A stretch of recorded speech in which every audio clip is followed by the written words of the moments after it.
హల్లెలూయా. దేవుని ప్రియులారా, చదివిన లేఖన భాగంలోని సౌలు నిజం మాట్లాడుతున్నాడా అబద్ధం మాట్లాడుతున్నాడా అంటే మీరు చెప్పగలరు. ఏ నిజం మాట్లాడుతున్నా అబద్ధం మాట్లాడుతున్నాడా? అబద్ధాన్ని మాట్లాడుతున్నాడు. అంటే దేవుడి దగ్గర అబద్ధం మాట్లాడుతున్నాడు, దేవుని యొక్క సేవకుడు ప్రవక్త దగ్గర కూడా అబద్ధాన్ని ప్రత్యక్షపరుస్తున్నాడు. కాబట్టి పిల్లరా, దేవుని ఎదుట అబద్ధాన్ని దాచిపెట్టి నిజాన్ని అబద్ధము ఏదైతే ఉన్నదో దాన్ని చెప్పకుండా అబద్ధాన్ని కూడా నిజం చేసి చెప్పే వాళ్ళు ఎంతో మంది ఉన్నారండి. హల్లెలూయా. కాబట్టి ఈరోజు లోకంలో ఎంతో మంది మనం చూస్తూ ఉంటాం, అబద్ధాన్ని నిజముగా చేసేసి అబద్ధాన్ని జరిగినట్టుగా కళ్ళకు కనబడినట్టుగా దాన్ని నిజంగా నిరూపించడానికి ఎన్నో ప్రయత్నాలు మనుషులు చేస్తూ ఉంటారండి. హల్లెలూయా. కాబట్టి పిల్లరా, ఈరోజు మనం ప్రశ్నించుకోవాలి. నీ భక్తి జీవితం కావచ్చు, నీ ఆత్మీయ జీవితం కావచ్చు, ఏదైనా సరే దేవుని ఎదుట ఎలా ఉండాలి? నిజముగానే మనం మాట్లాడుకున్న వారంగా ఉండాలి. హల్లెలూయా. నిజముగానే చూపించేవారుగా ఉండాలి. సతీష్ కుమార్ రాయ్ గారు ఉంటారు, మనస్ఫూర్తిగా ప్రార్థిస్తే ప్రార్థించు, మనస్ఫూర్తిగా పలకరిస్తే పలకరించు, మనస్ఫూర్తిగా ప్రేమిస్తే ప్రేమించు, నటించద్దు అని అంటాడు ఆయన. ఏం చేసినా కూడా నటించద్దు, మనస్ఫూర్తిగా చేయి, మనసులో ఉన్నది మాత్రమే చేయి. మనసులో ఒకటి పెట్టుకొని ఇంకోటి చేస్తే మనసులో చూపించకుండా, మనసులో ఉన్నది వేరు కానీ బయటకు చూపించేది మాత్రము ఇంకొకటి. కాబట్టి నువ్వు బయట చేస్తున్నది నీ హృదయంలో కూడా అలాగే ఉండాలండి. హల్లెలూయా. కాబట్టి బయటకు నువ్వు ఏం చేస్తున్నావో నీ లోపల కూడా అలాగే ఉండాలి. నువ్వు చేస్తున్నది లోపల ఉన్నది సంబంధం లేకుండా జీవించగలిగితే దేవుడికి అది ఇష్టమైనది కానే కాదండి. దేవుడికి అసహాయత పుట్టేది, దేవునికి ఏమైనది గనుక అలా చాలా మంది మనం చూస్తుంటామండి. వాళ్ళ నవ్వు నిజం కాదు, వాళ్ళ పలకరింపు నిజం కాదు. ఏమండి, వాళ్ళ యొక్క దీవెనలు కావచ్చు, వాళ్ళ సమాధానం కావచ్చు, ఏది కూడా నిజమైనదిగా మనకు కనబడినట్టుగా మనకు కనబడదండి. అన్ని కూడా కొందరి జీవితాలు అన్ని కూడా అబద్ధాన్ని చూపిస్తుంటారు, అబద్ధాన్నే ఎక్కువగా వాళ్ళు ప్రయోగిస్తూ ఉంటారు. ఏమి చెప్తున్నాడండి? నేను ఆ యెహోవా ఆజ్ఞను నేను నెరవేర్చుతున్నదిగా సమయంలో అలాగైతే నాకు వినబడుచున్న గొర్రెలు అరుపులు ఎడ్ల రంకెలు ఎక్కడివని అడుగుతున్నాడు. సౌలు నెరవేర్చనా అంటున్నాడు. అక్కడ గొర్రెలు ఎద్దులు కోళ్ళు ఏం చేస్తున్నాయి? అరుస్తున్నాయి. ఆ బ్రతికినవన్నీ కూడా దేవుడి ఆజ్ఞలో అవి కూడా భాగమే ఉన్నవి. దేవుడి ఆజ్ఞలో కూడా అవన్నీ కూడా ఉన్నవి. దేవుడి ఆజ్ఞ ఏంటంటే ఏది కూడా నీవు బ్రతికించబడకూడదు, ఏది కూడా నీవు బ్రతికించకూడదు, అన్నిటిని కూడా నీవు హతమార్చాలి, అన్నిటిని కూడా పాడు చేసేయాలి, అన్నిటిని కూడా నీవు నాశనము చేయాలి. దేవుడి ఆజ్ఞలో కూడా భాగమై ఉన్న అవన్నీ కూడా ఏం చేస్తున్నాము? ఇంకా బ్రతికే ఉన్నాము అని చెప్తున్నవి కూడా దేవుడి ఆజ్ఞను ఇంకా పూర్తి చేయలేదు, దేవుడి ఆజ్ఞను ఇంకా సరిగా పాటించలేదు, దేవుడి ఆజ్ఞను పూర్తి స్థాయిలో దాన్ని నెరవేర్చలేదు. నెరవేర్చకపోయినా నేను నెరవేర్చేశాను, నేను చేసేసాను, నేను మాట చెప్పిన ప్రకారం అన్ని కూడా ఏం తేడా లేకుండా చేశాను అని చెప్తున్నాడండి సౌలు. దేవుడి పిల్లారా, దేవుడి మాట నీవు ఉన్నట్టుగా చేసినట్లయితే ఆయన ఇచ్చిన మాటలో ఏవో ఒక పళ్ళు కానీ ఏది కానీ సున్నా కానీ పోకుండా నీ జీవితంలో కార్యాలు చేస్తాడు. దేవుడు సోదరు చెప్తాం గట్టిగా. హల్లెలూయా. దేవుడు యొక్క పలికిన మాటల్లో ఒక అక్షరము పొల్లైన పోకూడదు, అన్ని నెరవేర్చబడాలనుకుంటున్నావు. కానీ నీకు ఇవ్వబడిన ఆజ్ఞలో కావచ్చు ఏదైనా పోగొడుతున్నావా? దేవుడు నీకు ఇవ్వబడిన లేఖనాలు కావచ్చు, దేవుడు నీకు ఏమైనా ఉపదేశంలో కావచ్చు, ఏదైనా సరే దాన్ని నెరవేర్చకుండా ఉంటున్నావా? గనుక నువ్వు నీకు ఇవ్వబడిన మాట నీవు నెరవేర్చగలిగితే, ఒక అక్షరము పొల్లు పోకుండా, ఒక సున్నాను తొలగించకుండా నీవు నెరవేర్చగలిగిన వాడవైతే కలిగిన వ్యక్తివైతే తప్పకుండా దేవుడు కూడా ఆయన చెప్పిన మాటల్లోనూ ఆయన లేఖనంలో ఏమి కూడా ఒక సున్నాయనగానే పొల్లుకోకుండా నెరవేర్చడానికి ఆయన సిద్ధంగా ఉన్నాడు. హల్లెలూయా. కాబట్టి ఆయన మాటను నీవు నెరవేర్చగలిగేవాడుగా ఉన్నావా? ఆయన మాట నెరవేర్చడానికి, ఆయన మాట నిజమో చేయడానికి, ఆయన మాట ఉన్నట్టుగా చేయడానికి నెరవేర్చనని చెప్పడానికి ధైర్యంగా నీవు సిద్ధపడినట్లయితే ఆయన కూడా ఆయన ఇచ్చిన మాట నెరవేర్చడానికి సిద్ధముగా ఉన్నాడు. హల్లెలూయా. దేవుడి పిల్లలు ఆ సౌలుకి వాగ్దానం చేస్తాడు, మరలా నిన్ను ఇశ్రాయేలు ప్రజల మీద అభిషేకించడానికి మరలా నేను దేవుడు నన్ను పంపాడు అని అన్నప్పుడు దేవుడి మాట విని దేవుడు ఇచ్చిన ఆశీర్వాదాన్ని చెప్పినట్టుగా చేసి అది పొందుకునే ప్రకారంగా చేసగలిగితే ఈరోజు ఆ యొక్క దావీదు బదులు కాకుండా తన బదులుగా దావీదు కాకుండా తనే రాజుగా ఇంకా పరిపాలన చేస్తూ ఉంటూ దేవుడు ఒక దీవెనలు అనుభవించేవాడుగా ఉండేవాడు. దావీదు కాకుండా ఆ యొక్క దావీ స్థానంలోని ఇంకా సౌలు ఇంకా బ్రతికించబడేవాడు. కారణం ఒక్క అబద్ధము మాట్లాడాడు అన్ని నెరవేర్చడని ఒక అంటే పిల్లరా కొన్నింటిని బ్రతికించి కొన్నింటిని మాత్రమే చంపేస్తే అది తనకు ఎలా కనబడింది, ఆజ్ఞ నెరవేర్చాడు అనుకున్నాడు. కొందరు అంతేనండి, కొందరు అంతే. ఈ యూట్యూబ్లో కావచ్చు, ఇన్స్టాగ్రామ్లో కావచ్చు వీడియోలు చూస్తుంటాయి. ఏమైనా లేడీస్ చూస్తే యవన పిల్లలు వాళ్ళు పూజలు చేస్తూ ఉంటారా అంటే వాళ్ళు దేవుడి ప్రకారం వచ్చినప్పుడు సాంప్రదాయంగా బొట్టు పెట్టుకొని చేస్తుంటారు ఉదయం కాలం అందు.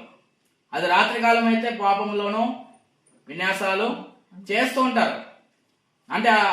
అంటే ఈ రోజు కూడా క్రైస్తవులు అలా చేయకపోయినా అటువంటి వైఖరి చూపించే వాళ్ళు ఎంతో మంది ఈ రోజు మనకి కనబడుతున్నాడు.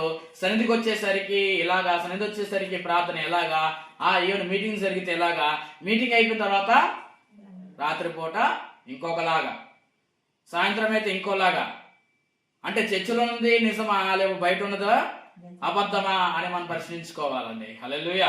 నువ్వు ఏది బయట ఉన్నది నిజమా, చర్చిలో ఉన్నది నిజమా, ఏది నీవు ఏది ప్రూవ్ చేసుకోగలవు, ఏది నిజమని ఏది అబద్ధమని? ఏంటి ప్రియులారా? గనుక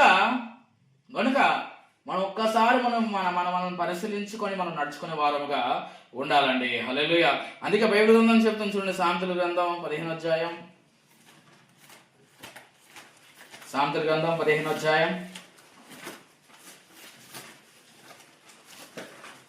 సామెతల గ్రంథం 15వ అధ్యాయం 3వ వచనం చదువుకుందాం. సామెతల గ్రంథం 15వ అధ్యాయం 3వ వచనంలోని యెహోవా కన్నులు ప్రతి స్థలం మీద ఉండును, చెడ్డవారిని మంచి వారిని అవి చూచుటను. 11వ వచనంలోని పాతాళమును అగాధ కోపమును యెహోవా కనబడుచున్నవి, నరుల హృదయమును మరీ తేటగా ఆయనకు కనబడును కదా. దేవుని స్తోత్రం గట్టిగా హల్లెలూయా. ప్రియులారా, దేవుడి కన్నులు ఎంతగా క్షుణ్ణంగా ఆయన కనబడతాయంటే పాతాళము అగాధములు అంతగా కనబడినప్పుడు ఏమంటే మన హృదయాన్ని అగాధ కోపం కావచ్చు పాతాళం పోలిస్తే ఏది ఎక్కువ లోతు ఉంటది చెప్పండి? ఏది ఎక్కువ లోతు ఉంటది? పాతాళము అగాధము. ఇవన్నీ లోతుగా కనపడతాయి. ఇవన్నీ కూడా మనిషి కూడా లోతుని తెలియనంత లోతు. అవి దేవునికి కనబడుతున్నప్పుడు నీ హృదయం లోతు ఎంత ఉంటది, నీ హృదయం స్థలం ఎంత ఉంటది, ఏదైనా దాచిపెట్టడానికి నీ స్థలం లోతు, దాని పరిమాణం ఎంత. గనుక అంత పెద్ద అగాధము అంత లోతునైన స్థలాలను దేవుడు చూసినప్పుడు చిన్నపాటిని స్థలమైన నీ హృదయాన్ని దేవుడు దాక్కున్న విషయాలు ఆయన చూడలేడా? దాంట్లో ఉన్న నిజాన్ని అబద్ధమైన తెలియపరచుకోలేడా? ఏమండి, సౌలు నేను మాట నెరవేర్చేశాను అనకముందే దేవుడు చెప్పేశాడు సమూయేలుతోటి, సౌలు నన్ను వెనకదీసి నా ఆజ్ఞను విసర్జించాడు, నా మాటను గైకొనలేదు. అంటే నువ్వు నిజం పలకముందే, నువ్వు అబద్ధం ఆడకముందే దేవుడు నిజాన్ని తెలుసుకునేవాడు ఉంటాడు. హల్లెలూయా. కాబట్టి పిల్లరా, ఈ విషయాన్ని మనం పరిశీలించుకోవడం ఉండాలి. నేను ఏదైనా మాటను పలికే ముందు, నేను ఏదైనా చెప్పే ముందు, నేను ఏదైనా అబద్ధం ఆడే ముందు, నాకంటే ముందు దేవుడు ఆలకిస్తూనే ఉంటాడు, ముందే తెలుసుకునే ఉంటాడు. కనుక నీకంటే ముందు, నీ నోటి నుంచి మాట రాకముందే దేవుడు ముందుగానే ఎరిగి ఉన్నాడు అనే విషయాన్ని మనము జ్ఞాపకం చేసుకొని జాగ్రత్త పరులమై ఉండాలి. హల్లెలూయా. సౌలు ఎరిగి ఉన్నాడండి? సౌలు ఎరిగి ఉన్నాడా? మీరు గమనించినట్లయితే తాను దాచిపెట్టినవి ఎవరు కనబడ్డాయండి? దేవుని కనబడ్డాయి. దేవుడు చూశాడు. మొదటగా దేవుడు చూస్తాడు, తర్వాత ఎవరికి చెప్తాడండి? ఆయన భక్తులకి, ఆయన ప్రవక్తలకి, ఆయన సేవకులకి చెప్తారు. కనుక నువ్వు బయలుపరచలేంది, నువ్వు చెప్పలేంది ఎవరు తెలియపరచబడుతుంది? దైవజనులకి. మొదటగా దేవుడు చూస్తాడండి. ఆ తర్వాత నిన్ను నన్ను నడిపించే దైవ సేవకులకి తెలియజేస్తాడు. వాళ్ళ కన్నులు తెరిచినట్టుగా దేవుడు చేస్తాడు. గనుక నీ విశ్వాసమైన, నీ భక్తి అయిన, నీ ఆత్మీయతను నిజముగా కనపరచాలి. కనుక అబద్ధముగా నీవు దేవుని ఎదుట తెచ్చిపెట్టుకోకూడదు. హల్లెలూయా. చూడండి పిల్లరా, ఆది కాండంలో మీరు గమనించినట్లయితే 3వ అధ్యాయంలోని దేవుడు చెప్పాడు, ఆ యొక్క మంచి తెలివినిచ్చు వృక్ష ఫలం మీరు తినద్దు అని చెప్పినప్పుడు అవ్వకి ఆ వృక్ష ఫలం ఎలా కనబడిందంట? రమ్యముగాను, కళ్ళకు అందముగాను, ఇంపుగాను కనబడింది. కానీ దేవుడి పిల్లరా, మీకు అది కనబడుతుంది, అందం కాదు, రమ్యమైనది కాదు, అది కనబడుతున్న నిజము కాదు, అదంతా మోసము, అదంతా కూడా అబద్ధము. కానీ దాంట్లో దాగి ఉన్న మరణము దేవుడికి మాత్రమే తెలుసు, దాంట్లో ఉన్న నాశనము దేవుడికి తెలుసు, దాంట్లో ఉన్న శాపము దేవుడికి తెలుసు. కనుక మనం చూస్తున్న ఈ లోకము అన్ని కూడా శాశ్వతమైనది కాదు. ఈ లోకంలో కనబడుతున్న అందమైనవి, నిజమైనవి కావు. ఈయన ఏ పాటగా ఏ రోజు ఇవన్నీ కూడా కనబడుతున్న అన్ని కూడా అబద్ధమే. కనుక కళ్ళకు ఏదైతే కనబడుతుందో దాన్ని నిజం అనుకున్నారు. దాంట్లో దాగి ఉన్న మరణం కావచ్చు, అయ్యంటే ఏదైనా దాగి ఉన్న విషయాలు ఎవరు బయలుపరుస్తాడండి? దేవుడు బయలుపరుస్తాడు. ఆ ఫలములో ఉన్న దాగి ఉన్న విషయము, ఆ ఫలములో ఉన్న మరణము, ఆ ఫలములో ఉన్న ఆ యొక్క నాశనము ఎవరికి బయలుపరచాడండి? దేవుడు అవ్వాదములకి దేవుడు బయలుపరిచాడు. హల్లెలూయా. ఎందుకంటే వాళ్ళ కళ్ళు దేవుడు కళ్ళు ఒకటి కాదు. వీళ్ళు చూస్తుంది దాని అందం చూస్తున్నారు, దేవుడు దాని అందము చూడట్లేదు, దాని వెనక మరణాన్ని చూస్తున్నాడు. మనుషులందరికీ ప్రార్థించే మరణాన్ని చూశాడు దేవుడు. ఆ చూసిన దేవుడు చెప్తున్నప్పుడు కూడా నువ్వేం చేయాలి? వినాలి.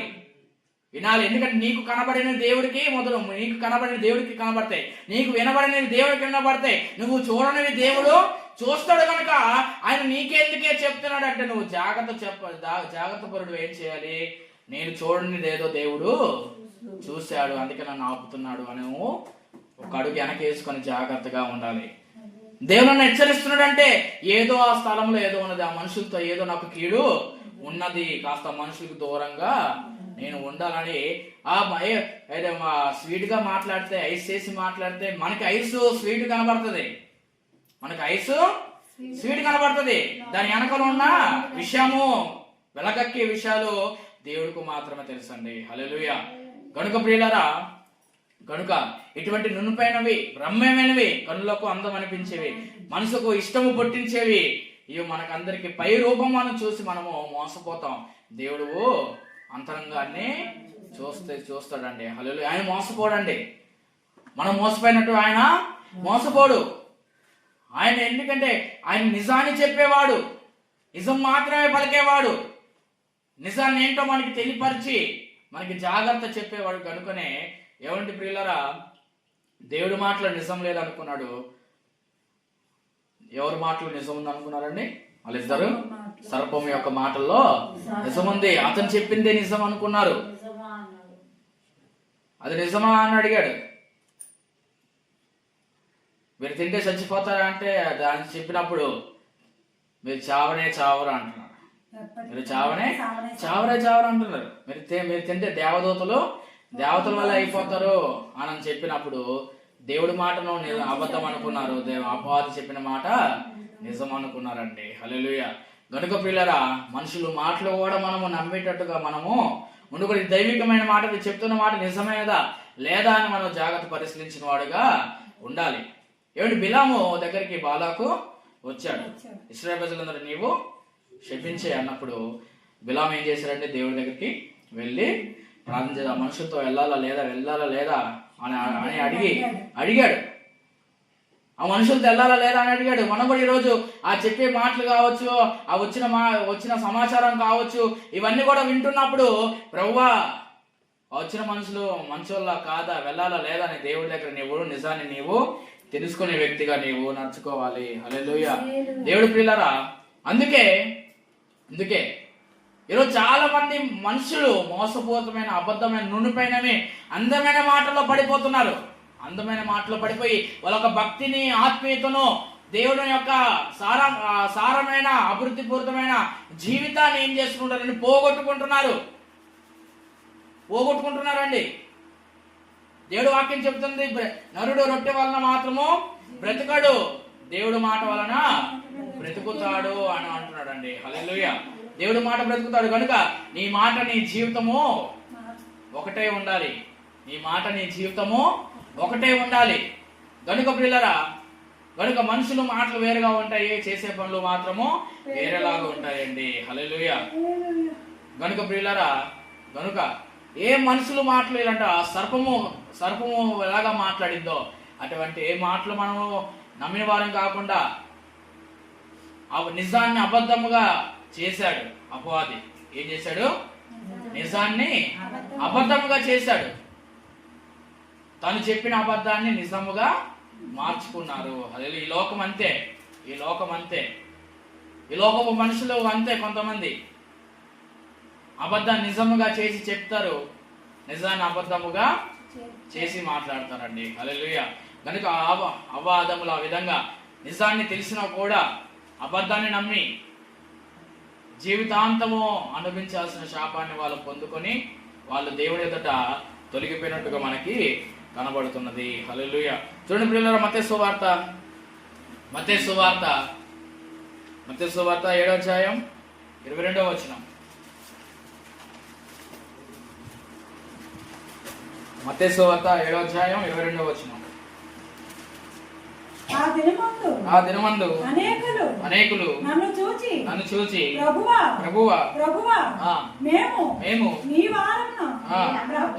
నీ నామమున ప్రవచింపలేదా, నీ నామమున దయ్యములను వెళ్ళగొట్టలేదా, నీ నామమున అనేకమైన అద్భుతము చేయలేదా అని చెప్పుదురు.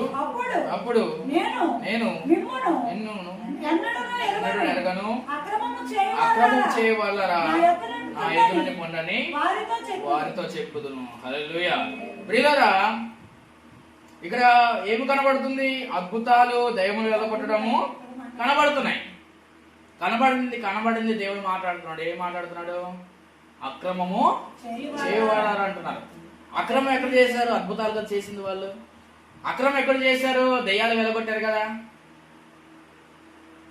మనకందరికి కనబడేది ఏంటి? అద్భుతాలు, దయ్యాలు వెళ్ళగొట్టడమే.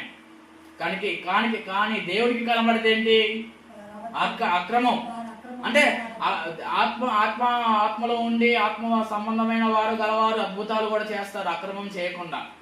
సేవలు అక్రమం చేయకుండా క్రమముగా నడుచుకుంటూ ఒక ఉపదేశ క్రమము, ఆత్మీయమైన క్రమములో వెళ్తూ ఇలాంటి అద్భుతాలు చేస్తుంటారు. కొంతమంది ఇవన్నీ అద్భుతాలు చేస్తూ దేవుని వెళ్ళుకొట్టుచు చెప్పుకుంటూ దేవుని ఎదుట ప్రభు అని అని పిలుస్తూ ఉంటూ వాళ్ళు దేవుని ఎదుట ఘనత పొందుకోవడానికి వెళ్ళినప్పుడు అద్భుతాలు చేయలేదా ప్రభువా, దెయ్యము వెళ్ళగొట్టలేదా, ఇవన్నీ చేయలేదా, అవన్నీ చేయలేదా, ఎంత కష్టపడ్డాము, ఎంత ప్రయాసపడ్డాము అని అన్నప్పుడు దేవుడు చెప్తున్నాడు, మీరు ఎన్ని చేశారు కానీ అక్రమము చేసాము ప్రభువా అని అంటున్నారా? మీరు అక్రమము చేశారా అంటున్నారా? అది చెప్పరండి. ఎందుకంటే గనుక దేవుడు నిజం మాట్లాడుతున్నాడా? అక్కడికి వచ్చిన వాళ్ళు ఏం నిజం అబద్ధం మాట్లాడుతున్నారంటే ఏది మనం అనుకుంటాం? ఏది అనుకుంటామండి? దేవుడు పిలువని సేవ ఏదైనా సరే అక్రమమే. హల్లెలూయా. దేవుడు పిలువని సేవ ఏదైనా అక్రమమే. ఏమండి, ఈరోజు అందరూ కూడా ఒక ఫ్యాషన్ అయిపోయింది. ఉద్యోగంతో 12,000 11,000 అదే సేవ చేస్తే ఎన్నో దశభాగాలు, ఎన్నో కానుకలు, ఎన్నో స్పాన్సర్లు అనుకుంటా దర్జాగా బతికేయచ్చు. ఒక అరగంట మెసేజ్, లేకపోతే ఒక 10 నిమిషాలు ఆరాధన, ఇవన్నీ చేసుకుంటూ బ్రతికేయచ్చు. ఏమండి, సతీష్ కుమార్ గారు ఉన్నారు. ఆయన డిగ్రీలు చేశారు, PhDలు చేశారు. ఆయన ఈ సేవ గురించి చెప్తున్నప్పుడు ఇటు ఈ వాక్యం గురించి చెప్తున్నప్పుడు దేవుడికి నీవు కొంతైనా ఉపయోగపడేవాడుగా ఉండాలి. దేవుడికి నువ్వేం చేయాలి? దేవుడికి కొంతైనా ఉపయోగం. దేనికి పనికి రాకుండా అంటే ఎలాగా? దేనికి పనికి రాకుండా ఎలాగా? యేసన్న గారు 21 సంవత్సరాలు దైవ సేవకుడి దగ్గర అన్ని నేర్చుకుని దేవుడికి ఉపయోగపడే బాణముగా తయారయ్యాడు. హల్లెలూయా. తయారయ్యాడు. అన్ని పనులు నేర్చుకున్నారు ఆయన. అన్ని పనులు నేర్చుకుని దేవుడి ఎదుట 10 రూపాయలు పైసలు పెట్టి వెళ్ళి నీ దర్శనాన్ని నువ్వు నెరవేర్చుకో, ఇక్కడ ఉండడానికి నువ్వు అర్హుడు కావని పంపిస్తారు. అన్ని నేర్చుకున్నారు. అన్ని భాషలు నేర్చుకున్నారు, అన్ని చదువులు ఇంగ్లీష్ నేర్చుకున్నారు. ఏమండి, బాగైపోయిన తర్వాత ఆ వెలుగు ఆయన మీద పడిన తర్వాత ఉదయాన్నే లేచి స్నానం చేసేసి అమ్మ పేరు లక్ష్మి గారా కమలమ్మ ఏంటో రాత్రి పిచ్చోళ్ళలాగా వచ్చాడు, ఎప్పుడు నీటికి రెడీ అయిపోయాడు అని చూస్తే మళ్ళీ రైస్ మిల్కి వెళ్ళిపోయి నరసింహ నాన్నగారికి నేను చూసుకుంటాను నాన్న, వెళ్ళిపోనా అని అనుకున్నాడు. ఏ పని పాడకుండా రోడ్డు మీద తిరిగేవాడు వచ్చి రైస్ మిల్కి వచ్చేసి పని చేస్తున్నాడు. అప్పుడు పడుకుంటే అప్పుడు వచ్చి యేసన్న నువ్వు నా గాయాల గురించి చెప్పే రోజు ఒక రోజు తప్పకుండా వస్తుంది అని అన్నాడు. హల్లెలూయా. కొంతైనా నువ్వు ఉపయోగపడితే, పని చేసేవాడు కనబడితే అప్పుడు వస్తాడు నీ దగ్గరికి. అప్పుడు నీ దగ్గరికి వస్తాడు. వచ్చి గొప్ప గొప్ప కార్యాలు, అద్భుతాలు దేవుడు చేసుకునే ఉంటారు. ఎందుకంటే ప్రియులారా, ఇవన్నీ కాకుండా మన జీవితంలోని మీరు మన ఈ యొక్క లోకంలోని అద్భుతాలు, ఆశ్చర్యకాలు కాదు కానీ అక్రమం చేస్తే దేవుడికి అవన్నీ కూడా దేవుని ఎదుట లెక్కల్లోకి రానే రావు. హల్లెలూయా. అక్రమం చేయవారు నా ఎదురు నుంచి పోండి అని అంటున్నాడు దేవుడు. అక్కడ దేవుడు నిజాన్ని గుర్తుపెట్టాడు. అక్కడ జరుగుతున్నది అద్భుతాలా, లేకపోతే స్వస్థతలా, లేకపోతే విడుదల ఏమి కనబడుతుందని దేవుడు గుర్తించాడు. అక్రమం ఉన్న చోట దేవుడు ఏమాత్రమో నివసించాడు. అక్రమం ఉన్నవారు అసలు అక్రమం ఉన్న వాళ్ళని ఆయన ఉంచుకోడు.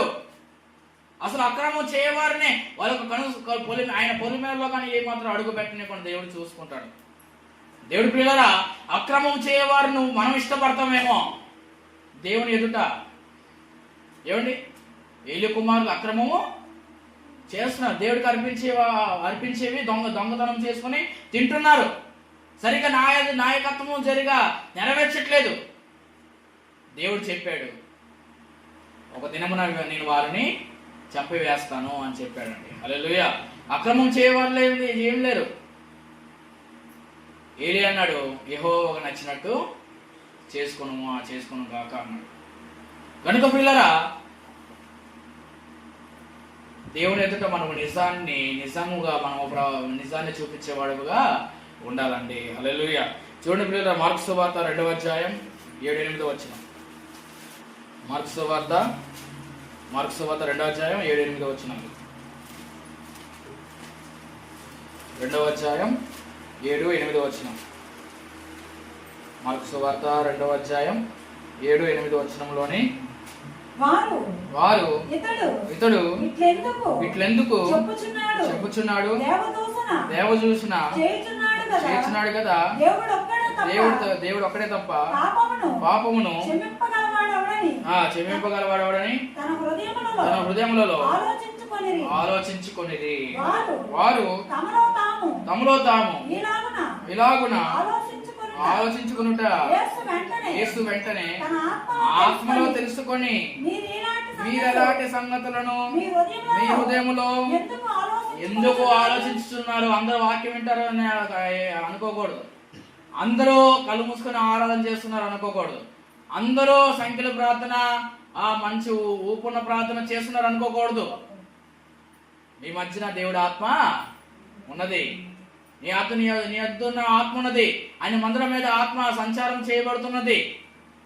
గనుక ఆత్మలో దేవుడు ఏం చేస్తాడంటే తెలుసుకుంటాడు ముందే.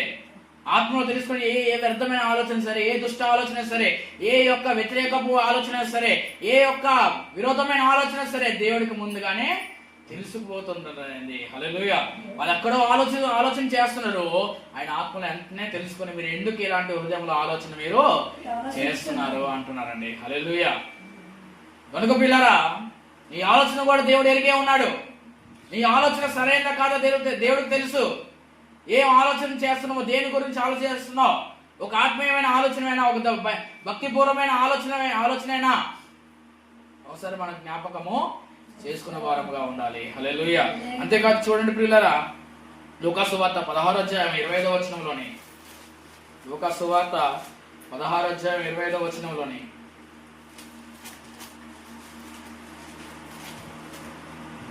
16వ అధ్యాయం 25వ వచనంలోని, అందుకు అబ్రహాము కుమారుడా నీ జీవిత కాలమందు నీకు ఇష్టమైనట్టు సుఖము అనుభవించుతివి, అలాగుననే లాజరు కష్టం అనుభవించినని జ్ఞాపకం చేసుకును. ఇప్పుడైతే వాడు ఇక్కడ నెమ్మది పొందుచున్నాడు, నీవు యాతన పడుచున్నావు అంటున్నారండి. నువ్వు జీవితకాలం అంతా కూడా నువ్వేం చేస్తున్నావు? సుఖాన్ని జీవితకాలం అంతా సుఖాన్ని అనుభవించావు. లాజరు మాత్రం జీవితకాలం అంతా కూడా కష్టాన్ని అనుభవించాడు. ఇదే సంఘటన యోబు జీవితంలో కూడా కనబడింది. యోబు జీవితంలో కూడా బ్రతికి ఉండ కొంత సుఖం అనిపించాడు, కొంత కష్టాన్ని కూడా అనుభవించాడు. నీ జీవితంలో దేవుడు సుఖం అనుభవించడానికి కొన్ని సమయాలు దేవుడు కేటాయిస్తాడు, కొన్ని సంవత్సరాలు ఇస్తాడు. అలాగే దుఃఖాన్ని, బాధను కూడా అనుభవించేటట్టుగా దేవుడు, అంటే నీ సుఖములో, నీ యొక్క ఆనందంలోని దేవుడు ఎదుట ఎంత భక్తి చూపించావో అదే భక్తిని నీవు కష్టములోను, నష్టములో చూపించగలుగుతావా లేదో కూడా దేవుడు తెలుసుకోవడానికి దేవుడు అపవాదిని వద్దకి పంపిస్తాడండి. హల్లెలూయా. చూడండి పిల్లలు, యోబు గ్రంథం 1వ అధ్యాయం 7వ వచనంలోని, యోబు గ్రంథం 1వ అధ్యాయం 7వ వచనం, యోబు గ్రంథం 1వ అధ్యాయం 7వ వచనం, యోబు గ్రంథం 1వ అధ్యాయం 7వ వచనం, యెహోవా నీవు ఎక్కడి నుండి వచ్చితివని వారిని అడుగగా అపవాది భూమి మీద ఇటు అటు తిరుగులాడుచు అందులో సంచరించునని యెహోవా ప్రత్యుత్తరం ఇచ్చెను. అందుకు యెహోవా నీవు నా సేవకుడైన యోబు సంగతి ఆలోచించితివా? అతడు యథార్థవంతుడును న్యాయవంతుడునై దేవుని యందు భయభక్తులు కలిగి చెడుతనమును విసర్జించిన వాడు భూమి మీద అతని వంటి వాడు లేడు అని అడుగగా అపవాది యోబు ఎవరికై దేవుని యందు భయభక్తులు గలవాడైన అంటున్నాడండి.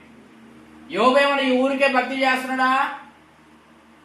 నువ్వు దాన్ని నిజం అనుకోకు, దాని అబద్ధం అని ఇప్పుడు నీకు నిరూపిస్తాను. ఏమండి, నీ గురించి నా గురించి ఇద్దరు మాట్లాడుకుంటారు. నీ గురించి నా గురించి ఇద్దరు మాట్లాడు. దేవుడు చెప్పాడు అది అబద్ధం కాదు, నిజం అంటాడు. లేదు అది నిజం కాదు, అబద్ధం, నాకు ఛాన్స్ చూపిస్తాను అన్నప్పుడు ఏమంటున్నాడు? నీవు అతనికి అతని ఇంటి వారికి అతని కలిగిన సమస్తమునకు చుట్టూ కంచి వేసింది కదా, నీవు అతని చేతి పనిని దీవించుడు చేతే అతని ఆస్తి దేశములు బహుగా విస్తరించి ఉన్నది అంటున్నాడు. నువ్వు కంచి వేసావు, విస్తరించి వేసావు కాబట్టి భక్తి చేస్తున్నాడు. ఊరికే భక్తి చేస్తున్నాడు. దాన్ని ఒక్క క్షణంలో దాన్ని అబద్ధం చేసి చూపిస్తాను నీకు. అదంతా ఉట్టిదని నీకు నిరూపిస్తాను. అదంతా కూడా మోసం అని నీకు చూపిస్తాను. మనిషి ఏమైనా ఏమి లేకపోయినా భక్తి చేస్తాడా? మనిషి నిజంగానే భక్తి చేస్తాడు అనుకుంటున్నావా? నువ్వు ఏమి ఇవ్వకపోతే, ఉన్నవన్నీ కూడా తీసుకెళ్ళిపోతే, ఉన్నవన్నీ కూడా నాశనం చేస్తే చూడు ఆ భక్తి ఎంతవరకు ఉంటుందో, ఆ భక్తి ఎన్నాళ్ళు ఉంటుందో నీకు చూపిస్తా చూడు అని మాట్లాడుతున్నప్పుడు. కానీ ఈ ఇద్దరు మాటలు యోబుకు తెలుసా? తెలీదు. ఆయన దేవుడు మాటను నెరవేర్చాడు. దేవుడు స్తోత్రం చెప్తాం గట్టిగా, హల్లెలూయా. యోబు ఓడలేదే, దేవుని గెలిచాడు. దేవుని స్తోత్రం చెప్తాం గట్టిగా, హల్లెలూయా. దేవుని గెలిచాడు. ఎలా గెలిచాడు? దేవుని గెలిపించి అపవాదిని ఓడించి తర్వాత గెలిపించాడు. అంటే ఒక పక్క అది అబద్ధం చేద్దామని అపవాది ప్రయత్నం, కానీ ఒక పక్క దేవుడు అది తెలుసు, అది నిజమే, నా సేవకుడు యథార్థవంతుడు న్యాయవంతుడని దేవుడు కాక ధైర్యం, నమ్మకం. అందుకే ప్రభు చెప్పాడు, అంత్యకాలమందు నేను విశ్వాసమును కనుగొనేదనా అంటాడండి. హల్లెలూయా. మనుషుల విశ్వాసం నేను అంచె దినాల్లో నేను చూస్తానా? చూపించగలరా? ఇక్కడ అపవాది ఛాలెంజ్ చేస్తున్నాడు. అపవాది యోబు ఎదుర్కొన్న సమస్యలు, కష్టాలు, మనకు ఒక దినం రాబోతున్నది. అటువంటి యాతన పుట్టించే, వేదన పుట్టించే కష్టాలు రాబోతున్నాయి. అప్పుడు అపవాది దేవుడు కూర్చొని మనలాంటి వాళ్ళందరినీ కూడా చూస్తున్నారు. భక్తి చేస్తున్నామా లేదా, నిలుపుకుంటున్నామా లేదా, విశ్వాసం చూపుతున్నామా లేదా, ఇద్దరు పోటీ మీద 4 కళ్ళు మన మీద పడి చూస్తుంటాయి. నువ్వు అపవాదిని గెలిపిస్తావా, దేవుడిని గెలిపిస్తావా? అపవాది చెప్పిన మాట నిజం చేపిస్తావా, దేవుడు చెప్పిన నిజం చేసి ప్రాణమైన పోయినా పర్లేదు, దేవుడు నా మీద ఎంత ఆశ పెట్టుకున్న ఆశను నేను నెరవేర్స్తానని చెప్పిన ఏ మాత్రం తన భక్తి అబద్ధం చూపించుకోలేదు, తన విశ్వాసం అబద్ధం అని చూపించుకోలేదు, తన విశ్వాసం అబద్ధం చూపించుకోలేదు, తన ఆత్మీయత దేవుని ఎదుట అబద్ధము కనబరుచుకోలేదు. ప్రభు అదంతా ఉట్టిదే, అబద్ధమే, మోసమే, నేను ఉట్టిగే భక్తి చేశాను అని ఏ మాత్రం దేవుని ఎదుట చూపించకుండా దేవుని ఎదుట దేవుడు చెప్పినట్టు దేవుడు ఇచ్చిన సాక్ష్యము నిలబెట్టుకొని దేవుని ఎదుట విశ్వాస భక్తుడిగా పేరు పొందాడు. హల్లెలూయా. నీ విశ్వాసం నిలబడాలంటే నీ సాక్ష్యము నిలబడాలంటే దేవుడు చెప్తేనే నీ సాక్ష్యం నిలబడుతుంది. హల్లెలూయా. నీ సాక్ష్యము ఎవరి దగ్గర ఉంది? దేవుడి దగ్గర ఉంది. నువ్వు చనిపోయిన తర్వాత నీ సాక్ష్యం దేవుడు చెప్తాడు పరలోకంలోని.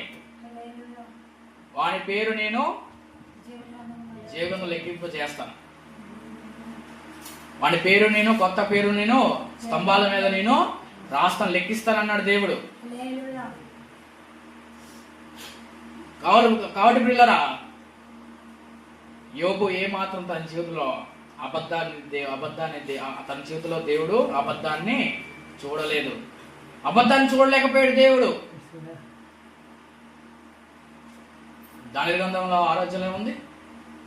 దానిలో ఏ నేరము కూడా వాళ్ళు కనుగొనలేకపోయేది. ఏ నేరము కనుగొనలేకపోయారు. ఆయనను కూడా ఒక అబద్ధాన్ని క్రియేట్ చేసేసి లేని నేరాన్ని చూపించారు, సింహాల బొమ్మలు వేశారు. కానీ దేవుడికి మాత్రం నిజం మాత్రము తెలుసు. కానీ తొందరగా లేటుగా దర్యావేసి తెలిసిపోయింది. ఇదంతా కూడా ఒక పన్నాగం అని తెలిసిపోయింది. కానీ తాను వేసిన ముద్ర తాను, రాజేసిన ముద్ర తాను. చెప్పండి, గవర్నమెంట్ వేసిన సీలు వాళ్ళతో తొలగించగలరా? మరి మాట్లాడితే రాజేసిన యొక్క ముద్ర తొలగించుకోలేనని ఇంకా బాధతోటి వెళ్ళిపోయాడు. దాన్ని నీ వెనకెంతమంది పన్నాగం పడారా? నీ ఎంత పనిగా ఒకే మాట చెప్పాడు, నిత్యము నీవు సేవిస్తున్న దేవుడే నిన్ను బయటికి తీసుకొస్తాడు అని ధైర్యం చెప్పించి పంపించాడు. నిజంగానే దేవుడు బయటికి అతన్ని తీసుకొచ్చాడు. రాజా, నీ దాసుడే నేను యెహోవా యందు భయభక్తులు గలవాడిని అని చెప్తాడండి. హల్లెలూయా. కనుక పిల్లరా, ఎవరు చెప్పలేని నికాసమైన సాక్ష్యము, ఎవరు కూడా నీ సాక్ష్యాన్ని అబద్ధంగా చేసుకోలేనంతగా నీ జీవితం ఉండాలి. నువ్వు ఒక అబద్ధానివి, నువ్వు ఒక మోసానివి. నీ విశ్వాసం, నీ ప్రేమ, నీ ప్రార్థన, నీ ఆత్మీయత, నీ క్రైస్తవ జీవితం అన్ని కూడా ఒట్టే అబద్ధమే అని ఎవరి చేత నువ్వు చెప్పుకోకుండా నువ్వు బ్రతికితే క్రైస్తవుడివి. ఏమండి, అసలు మాకే తెలిసిపోతుంటది కొంతమంది అది నిజమా అబద్ధమా అని. వాళ్ళ మాటలు కావచ్చు, వాళ్ళ బ్రతుకు కావచ్చు, ఏదైనా సరే, వాళ్ళ ప్రేమ కావచ్చు, ఏదైనా సరే మాకే తెలిసిపోద్ది. ఎందుకంటే దేవుడి ప్రియులరా, ఎందుకంటే సమరేశ్వరి అంటది, యేసయ్య వచ్చి సమరేశ్వరితో మాట్లాడతాడు, వెళ్ళి నీ భక్తుని తీసుకురమ్మంటే ఆమె ఏమంటది, నాకే భర్త నాకేమీ లేడు. నిజమే, ఇప్పుడు ఉన్నవాడు కూడా నీ భర్త కాదు, సత్యమే పలికితివి అంటది. అబద్ధం ఆడింది, నిజం చెప్పిందా? నిజమే. యేసుప్రభు చెప్పి నువ్వు సత్యమే పలికితివి, ఇప్పుడు ఉన్నవాడు కూడా నీవాడు కానే కాదు. నిజంగా నువ్వు అటువంటి వాడివేనా? గెహాజీ ఎక్కడి నుంచి వచ్చావు? నిజం చెప్పాడు, అబద్ధం చెప్పాడు? అబద్ధం చెప్పాడు. అబద్ధం చెప్పి కుష్ఠరోగాన్ని తెచ్చుకున్నాడు. కనుక నువ్వు అబద్ధం చెప్తే ఏదో సాధించు అనుకోకు. దేవుడి నుంచి నీవు ఆశీర్వాదం కాకుండా ఏవేవో తెచ్చి పెట్టుకుంటావు. కనుక ప్రియులరా, అక్రమం చేయవారితో గాని అబద్ధాన్ని మాత్రమే నడుచుకునే వారుగా, అబద్ధపు ఆత్మను కలిగిన వారుగా ఎవరైతే ఉన్నారో నువ్వు వారితో ఎటువంటి సహవాసం చేసేవాడుగా నీవు ఉండకూడదండి. హల్లెలూయా. నువ్వు ఎంత మాత్రం ఉండకూడదు. పరిశుద్ధాత్మను పొందుకునేవాడుగా, ఆత్మపూర్ణుడుగా, ఆత్మానుసారుడుగా, ఆత్మతో నింపబడి వాడుతో, ఆత్మలో తేజరిల్లుతూ ఉన్న వారితో నీవు గుంపులోకి వెళ్తూ ఉండేవాడుగా ఉంటే ఆ సత్యమైన యొక్క కృప నీ జీవితంలోకి వచ్చే కార్యములు చేస్తాయి. హల్లెలూయా. కనుక పిల్లరా, కనుక మనం అందరం కూడా యోబు వలె, యేసుప్రభు వలె, సమరయ స్త్రీ వలె మనందరం కూడా నిజాన్ని వెలగొక్కుతూ, నిజాన్ని చూపిస్తూ, నిజం మాట్లాడుతూ, దేవుడు అడుగుతున్న నిజాన్ని మనము చూపించి దేవుడు యొక్క దీవెనలు మనం పొందుకునే వారముగా ఉండి దేవుడు యొక్క దేవుని ఆశీర్వాదాలు మనము కలిగిన వారంగా ఉందాం. ఈ కొద్ది మాట దేవుడు దీవించబడను గాక.